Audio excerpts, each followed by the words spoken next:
Are you a Christian woman yearning for a beautiful, joyful pregnancy and birth with a focus on God, not medical tests? Are you worried the birth you want isn't possible and you're tired of being treated like an accident waiting to happen? Hey Mama, I'm Lori, host of Your Birth God's Way. I'm a certified nurse-midwife now, but I wasn't always. After working for nearly 20 years in the broken maternity system, I too was in your shoes wondering how I could have the birth I wanted and that I felt God meant for me to have. I found a secret that has actually been known since the beginning of time. God's way is the best way. Spoiler alert, God made us and our babies, and He knows us best. He designed us perfectly for pregnancy, birth, and nourishing our babies after birth, if we work with His design and not against it. In this podcast, you'll learn how to be healthy and have joy during this time of life that will be over before you know it. So if you're ready to reclaim your birth and your babies for His glory, go turn on a few episodes of Bluey for that little one on your hip so you can put the focus back on you for a few minutes with me. If you missed my special announcement this past weekend, I want to take a quick minute to let you know about a free class I will be conducting next Monday. This class is called Sharpen Your Health, The Truth About Birth Control. We are going to go through all of the available forms of birth control, how they work, how they impact God's design for your body. And the tough part, we're going to talk about whether these methods could potentially cause abortions so that you can fully understand what you're taking and how it works in your body. This is one of the major areas that we have been lied to, sometimes intentionally, sometimes unintentionally, but we can't plead ignorance anymore. The information is available, and so I want to help share it with you so that you can see for yourself how these methods work so that you can make informed decisions about the medications and the things that you are putting into your body. Again, this class is completely free. I want you to go to my website, go.yourbirthgodsway.com. Scroll down to the flashing button, click that, and all you're going to need to do is enter your first name and your email address. You'll get a confirmation email with information about the class location, which will come later this week when I get it sent out.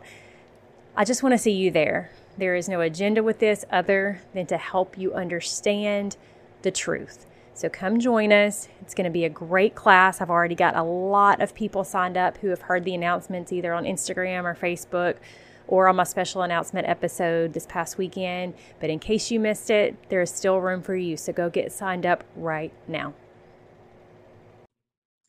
Just a quick reminder, if you have not left me a review yet, my question for you is why not? Why haven't you done it?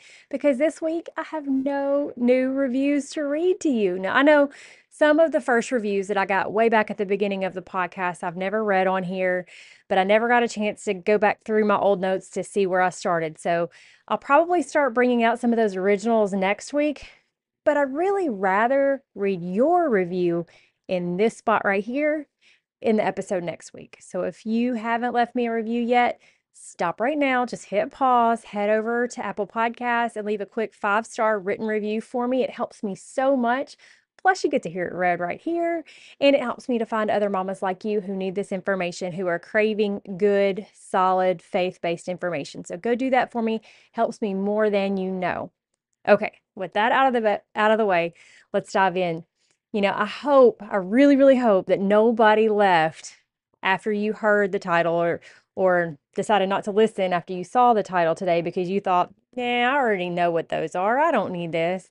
Because I promise you, you are going to walk away today with a new view of this basic function. So just stick with me, okay? I am certainly not here, as I said in the introduction, I am not here to insult your intelligence, but I'm here to add to your understanding of God's beautiful design of your body so you can have faith that it will work the way it's designed to work when you allow it to and when you work with it.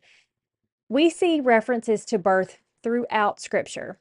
Now, none of these scriptures that I'm going to read to you in a minute are really about birth per se, but they show us that there is something that happens when birth comes.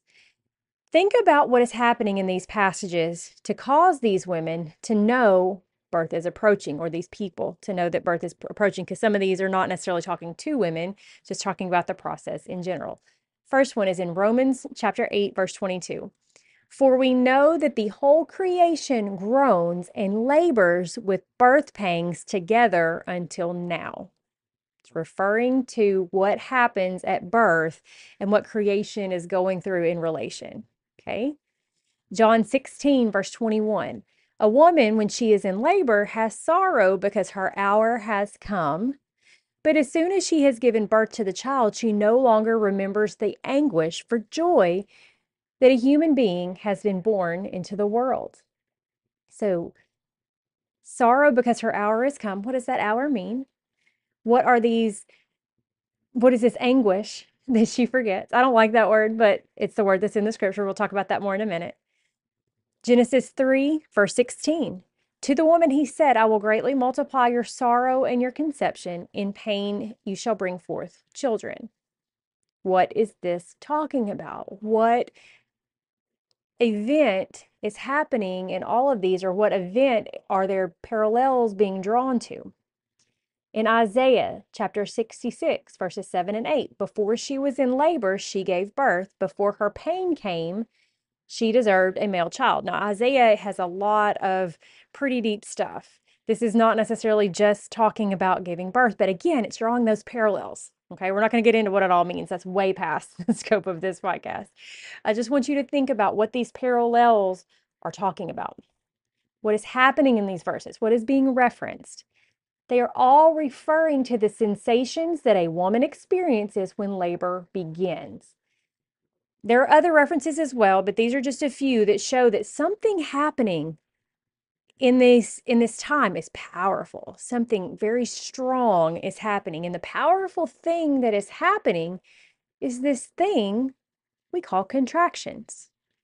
And the word contraction just simply means that the muscle is contracting. It's getting shorter. The same as when your bicep contracts to bend your arm or your hamstring contracts to bend your leg. In a way, the uterus is getting shorter. We're going to talk about what that all means in a second. But clearly, the uterus contracting is something very different and very special. It's different from just your arm muscles contracting, your leg muscles contracting. It's special. So your baby grows and lives in your uterus for the duration of your pregnancy after implantation and after conception. So there is a brief period of time that the baby is conceived before it gets to the uterus, but very soon after the sperm and the egg meet, they end up in the uterus and they implant, and that's where that baby starts to grow. Fast forward 9 to 10 months, when the time for the baby to be born approaches, the uterus starts to squeeze periodically, and this is key, it squeezes involuntarily to move the baby out. Those squeezes are called contractions by the medical world. Some will call them waves or something like that to remove that tie to that thought of pain because we don't want to be fearful of that sensation. But whatever you call it, it's the same muscular thing that's happening, and it is involuntary. It is not something you can make happen yourself, which is good. All this, it's good to take away the reference to the pain because we don't want to be afraid. But contractions or waves or whatever you want to call them, they're definitely going to get your attention. Now, there are people who have given birth and said it was pain-free, but that's a very few number of people, relatively speaking.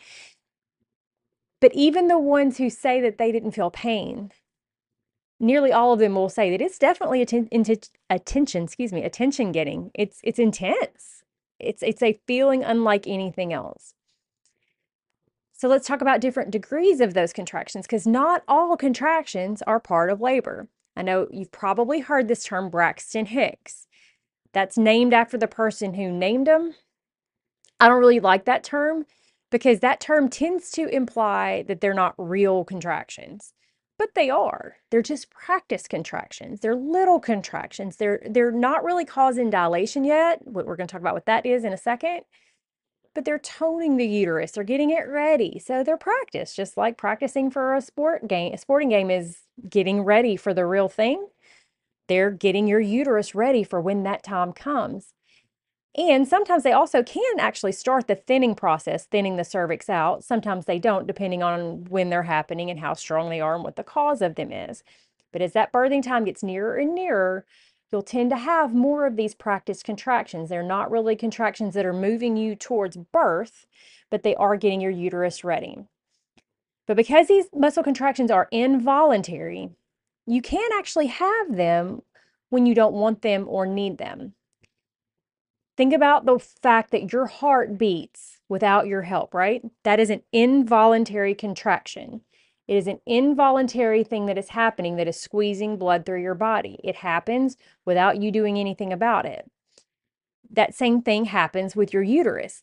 But because your uterus will respond to being dehydrated, you can have contractions just simply from being dehydrated. So just the way, like if you go climb a bunch of stairs or go running or go on a long walk and you're dehydrated, your leg muscles might cramp up. The same thing can happen to your uterus. You can have cramps. This is one of the reasons why we tell you to drink so much in pregnancy, is to help make sure that you stay hydrated so that you don't have any of these sensations that before they're ready. And we don't want to cause preterm labor by having too many contractions too early, just simply because you're dehydrated. So let's talk about, what does a contraction do during labor? Okay, I know you're going to probably say it gets the baby out. Okay, let's get a little deeper than that. At the most basic root, uterine contractions slowly but surely do squeeze your baby out. Yes, that is the end goal. But how? I mean, your uterus can squeeze in and out all day long, and the baby won't come out unless those contractions go through a progression. As the contractions, they start out, slower, shorter, not as intense. But as labor progresses, the contractions get longer, stronger, and closer together. And the cervix, which is just the bottom section of the uterus, starts first to thin out and then to open up. So the cervix is usually, maybe an inch, sometimes on the long end, maybe closer to 2 inches long. And it's just a really, really tight, think about like a donut without the hole in it. Okay, it's super, super tight. As labor, as it begins, the early stages, that inch to 2 inches, depending on how long it was to start with, starts to get thinner. Okay, it does that first before it starts to open for most women. Think of the uterus basically as it goes through this process, that it's basically almost rearranging itself, because the cervix doesn't go away. It really honestly doesn't even open if you really get into the physiology of the uterus. It's the entire uterus that's opening to let the baby out. Because as the uterus squeezes over and over, it is actually slowly pulling muscle tissue up to the fundus. The fundus is the top portion of the uterus. The fundus is at the top, cervix is at the bottom. So the cervix actually goes away, it thins out, and it seemingly opens up because all of that tissue is pulling up the sides of the uterus, going to the top to give the uterus that power to push out the baby when that time comes. So first you got to open it, then you got to push down through it, okay? That functional change is really that the uterus is just opening to let the baby out. Your body is opening up to let the baby out. Now, the contraction itself, think of it kind of like a hill. It starts slow, and then it builds to its peak. It stays at that peak for a few moments, and then it lets off slowly in the same manner that it started. It's not that they hit intensely and instantly, and then they end instantly. It doesn't work like that. It's a slow, gradual onset up to a peak, and then a slow, gradual dropping back off. The first contractions you notice will usually just feel almost like a little gentle squeeze. Sometimes you might not even notice them. But then as labor progresses, again, they become more and more intense because they're doing some very real work that we're going to talk about in a second. Once that cervix, that bottom section that I talked about, that's kind of like the really, really, really tight donut, thins out and opens, and it seems to be gone. If for someone who would go in and do a cervical exam that we've talked about in a previous episode, it seems like it kind of just goes away. The uterus has bulked up at the top of the uterus, in the fundus area, in the fundal area. So now those squeezes, instead of opening and dilating, are now pushing down. Okay, that force, that strong muscle is up at the top now, and it's pushing down on the baby to help get it out. It's time for the baby to be born. In my course, I show you an illustration of how this works with a balloon that really draws this picture for you for how it actually works. But because this is an audio podcast, I can't really show you. But I just want you to know in the course, if this is like awesome to you and cool and you want to learn more, we go over this a lot, and I give diagrams and all sorts of good drawings and stuff to help you fully understand this. So if you haven't already, be sure you come join us in the course. Links down in the description. I'm going to talk about it a little bit more in a second, but we really go into this in a way that you can understand it visually as well.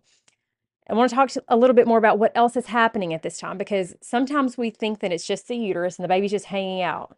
The baby is not just hanging out and doing nothing at this time. The baby is an active participant in this process. And the baby must undergo a series of rotations as it begins this transition out of the uterus and into your arms. The pelvis also has to move and shift to help these rotations to happen. So there's a lot of stuff going on in addition to the contractions. And this is why it's so crucial to be up and to be moving during labor and not laying on your back in the bed. Because if your baby is in the wrong position and you are on your back in the bed, all a contraction can do is to continue to push that baby further and further into the wrong positioning. But when you're moving, you can move and adjust to help your baby make the rotations he or she's trying to make on their own. In fact, you will often feel sensations and a need, a drive to move to a different position, and you probably won't even notice it. You might not even know why you're doing it, but it's all part of this communication between your baby and you during this process that God designed. Your baby is hitting different points in your pelvis, and it's causing sensations for you to know that, oh, I need to do this, I need to do that, I need to move this way or that way. And you think it's just because you need to get more comfortable, but really the reason you need to get more comfortable is because you're helping your baby come down. You're helping your baby rotate and descend. See, the baby's head starts going through the pelvis transverse. That means the baby's looking directly to one side or the other. So its head is, if you can imagine, it's just completely like the eyes are going towards your left or towards your right, not towards your front or your back. But when the baby's head is born, it has rotated to the point that it is usually looking straight at your back. Okay, sometimes, occasionally, it can be looking at your front. That's what's called sunny side up. We're not going to go into all that today. It can still come out that way, but usually it's looking at your back. So there's a rotation that has happened for that baby on the way out. This is for head down babies, obviously. Sometimes this happens for other parts as well, like if the baby comes out feet first or butt first, and those things are also possible, despite what the medical world will tell you. But no matter the position of the baby, head down, butt down, feet down, whatever it is, rotations have to happen for the contractions that your uterus is having to move the baby out. It is a beautiful symphony, and the contractions are the rhythm of the beat that keeps that symphony moving forward. They're like the drum section. They're coming at a certain pace over and over to keep it moving, to keep it going. Because if the percussion stops, the whole process stops. The song comes to a screeching halt, right? The same thing happens for labor. That uterine pace of contractions is the beat that keeps it moving in this symphony, because it is a symphony the way it all works together. It is a beautiful design. And because of that, there is no reason to fear the contractions or any other part of this process. They are a necessary part of God's design for birth. He made you for this. All of these things are a means of communication between your body, your baby, your Lord, and you. All four of those things work together when they are allowed to. Yes, they are intense. They are strong, but they are nothing that you can't handle, because you are strong and God made you to do this. Just remember that. This is not the pain from an injury. This is an intense sensation designed to cause a process to happen that is beautiful and empowering and just plain awesome. One last quick note. Because of the progressing intensity, often women will tense up in anticipation. It's like you feel the next one coming and you know what the last one felt like, and you kind of really don't want to do this anymore. And so you tend to tense up because it's natural when pain is coming that we kind of tense up to brace for it, right?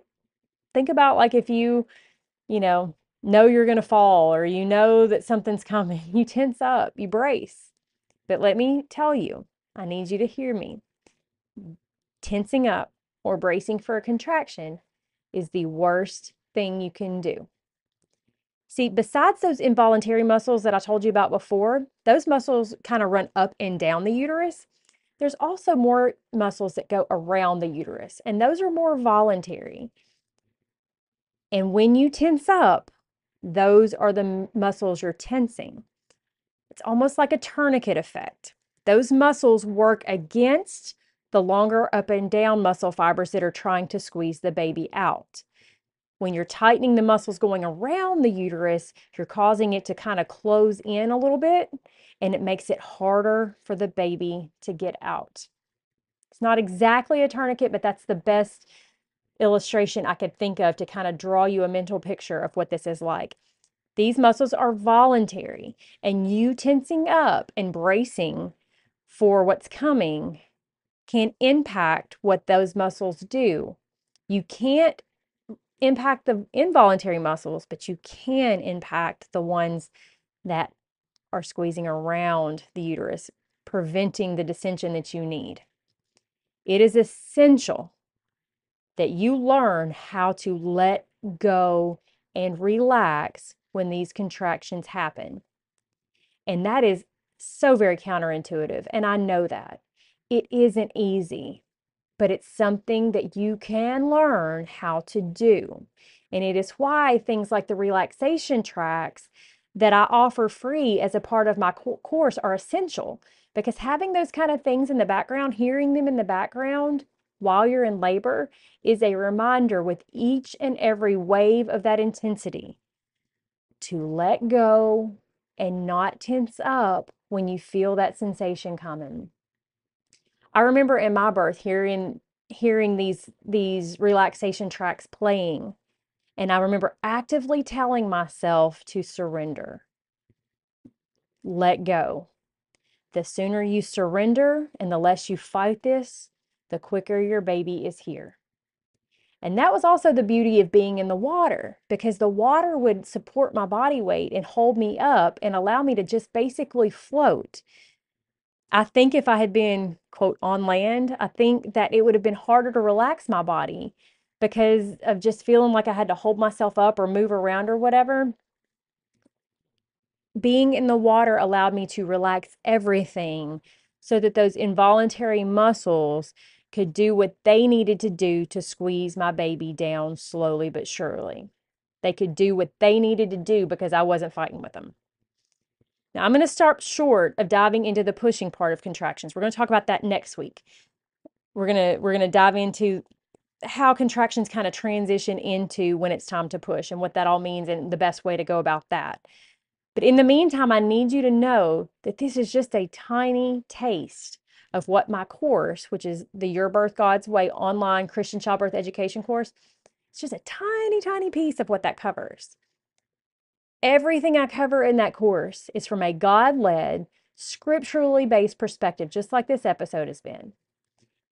It is a joy to help you find joy in this process by removing fear with solid information and understanding, because, Mama, there is nothing to fear.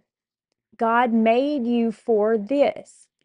So I want you to go down to the show notes and get in the class today. Every day that you wait is another day that you don't have this piece.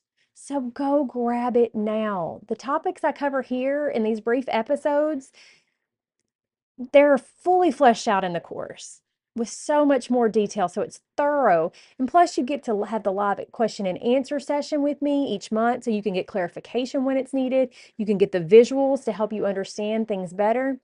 You know, as I'm recording this today, I just finished this month's question and answer session. And we dug into concepts like ROGAM, like marginal cord insertion, growth scans. All of those topics are actually covered in the course. But these live sessions gave me the opportunity to help those sweet mamas understand them more completely. Won't you just come join us in the course and be with us at next month's live session?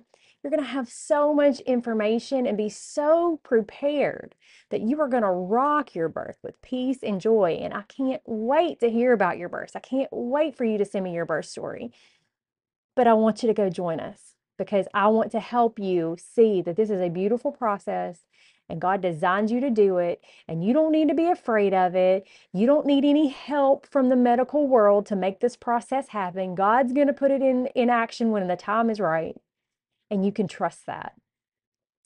Go join us in the course today, and then meet me back here next week for a new episode on pushing and actually giving birth to your sweet baby. I'll see you then. Real quick, if today's episode blessed you in any way, would you head over to Apple Podcasts and leave me a quick 5-star written review? It'll take you less than a minute, but it's the best thank you you can give me. And it will help my show to reach more mamas just like you so we can all find God's best for our families. I'll see you right back here in a few days.